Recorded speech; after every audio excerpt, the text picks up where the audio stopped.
I had no idea what I was doing when I created my first fantasy races, so today I'm showing you how bad they were and fixing them. These races were all connected to a project that I still really want to write, and I want to create an outline for a kind of reset for the project, but I can't do that without characters, and characters are really hard to create with how messy my fantasy races are. I have no idea what we're getting into. I don't even remember what the first version of these races looked like. We're gonna start out with Barbazi. First things first, I hate this name. This creature was based on a creature from French folklore. They were like little elves that had huge feet to ski and they had beards. So I think I translated beard to French, then morphed the word, which is just really obvious. Just off the bat, they really feel like gnomes or dwarves or something like that.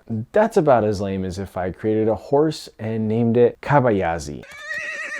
I do like the gray peach skin color variation, and in general I like the pale vibes, except brown and hazel eyes aren't really pale. Ooh, smoky hair and fur for women and marble for men. That's interesting. I like that a lot. I like that the Barbazi can regulate the temperature really well and that they can levitate. Their collective culture is incredibly surface level. Also, why would a race that can control the temperature prefer the cold? There's no rhyme or reason to it. And they can levitate. Shouldn't there be some kind of collective culture around that? And these language details are interesting, but they come out of nowhere. So much of this feels like a bunch of random, unrelated ideas. There's just no cohesion to this race at all. All right, let's jump over to the Canili. And again, I hate that name. I think this time it's just a bunch of letters that I decided to throw together. Okay, so they can transform. Let's see where that gets us. They're tall. They live a little longer. Oh, their weight means they're skinny AF. They are sounding like shape-shifting elves. First dwarves, then elves. Seriously? The bulb on the back of their neck was promising, and then I saw pointy ears. Okay, the forms. So they're woodland elves and woodland fairies. Are you kidding me? The culture stuff feels a little bit more connected, focus on growth, height, hierarchy. The religions are both earthy and planty, which feels organic. Next up is the Chalam.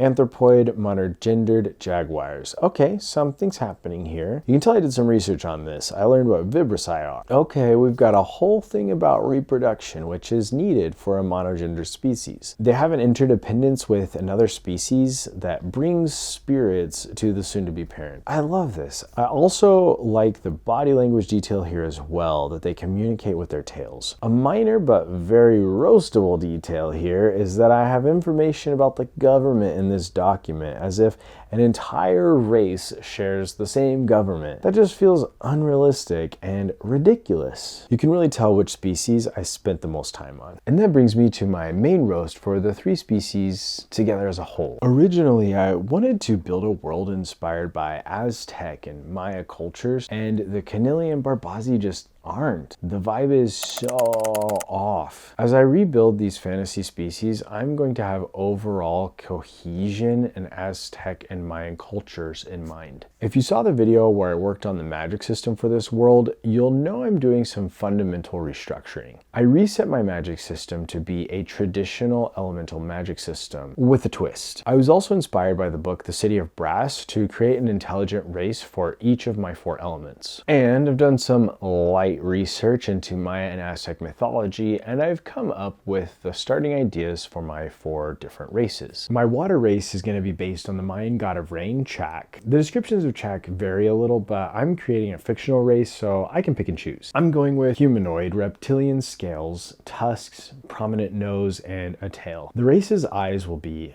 yellow, reflective, and reptilian in shape. They won't have hair or fur, but will be partially scaled with racial variation. Their skin color and the patterns on their skin will be the same as their scales. Their element is water, which represents sacrifice, so I want to build that into the race. To do that, I need to go back into my magic system and build the water element a little.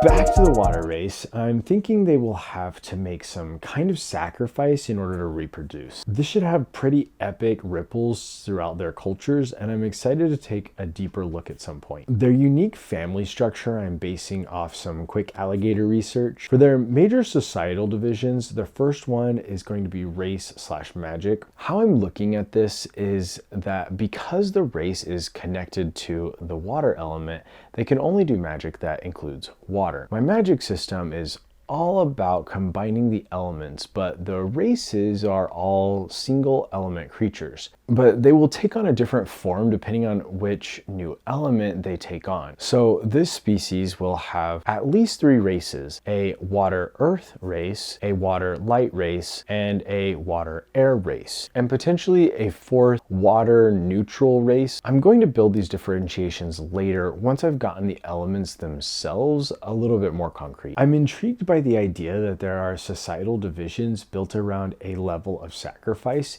Even though I'm putting a question mark behind it, I'm pretty excited to explore that.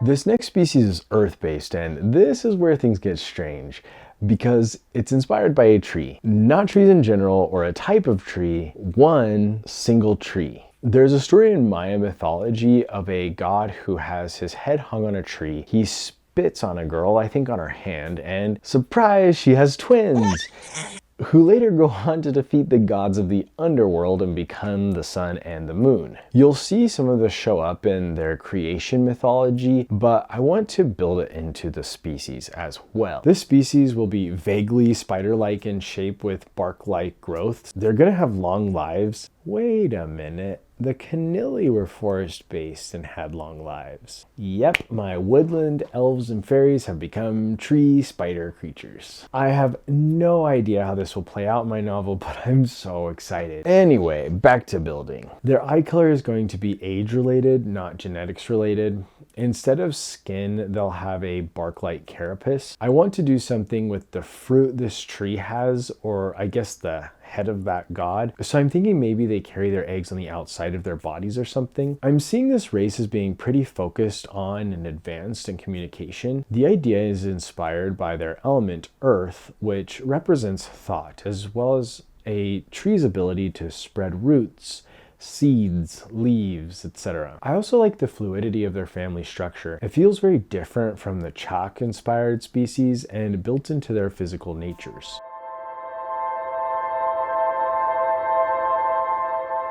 Next up is the light element species. Before I get into these creatures, I did not create the light and air combination magic, and I want to take the time to build it in case it influences my decisions with this species. 2 abilities came pretty easy this time, taking magic from someone and giving magic to an object. I'm not sure that really did anything to help, but oh well, how was I supposed to know? Alright, let's build that light species. I'm bringing the Chalam back for this one. They were so thoroughly built before and very based in Mayan culture, so I have no problem bringing them back. Light is associated with the hunt, so I will be making some changes to their general culture based on this idea, specifically this idea of a focus on survival dominance. The quick reader may have noticed the mention of genders in this document. I did decide to give this species genders. I think the idea of a monogendered species that relies on another species for reproduction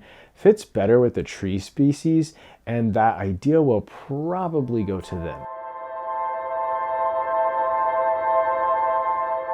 The final species I'm going to build is one I flirted with in the original manuscript, but never really committed to. Hey, what's your name? For this final species, I'm starting inspired by an imp-like creature in Mayan and Aztec folklore. But because this species is associated with the element air, I'm also adding in some macaw inspiration in their design and culture. This creature is a gnome-like creature with feathers and wings.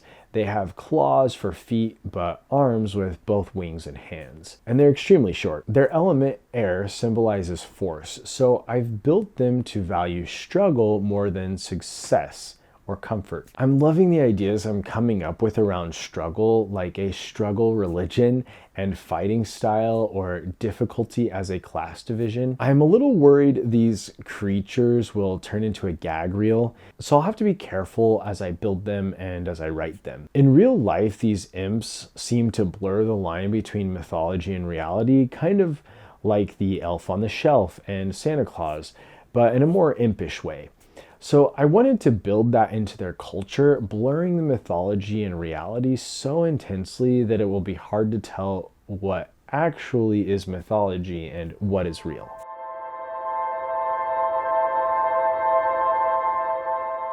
This was just really fun.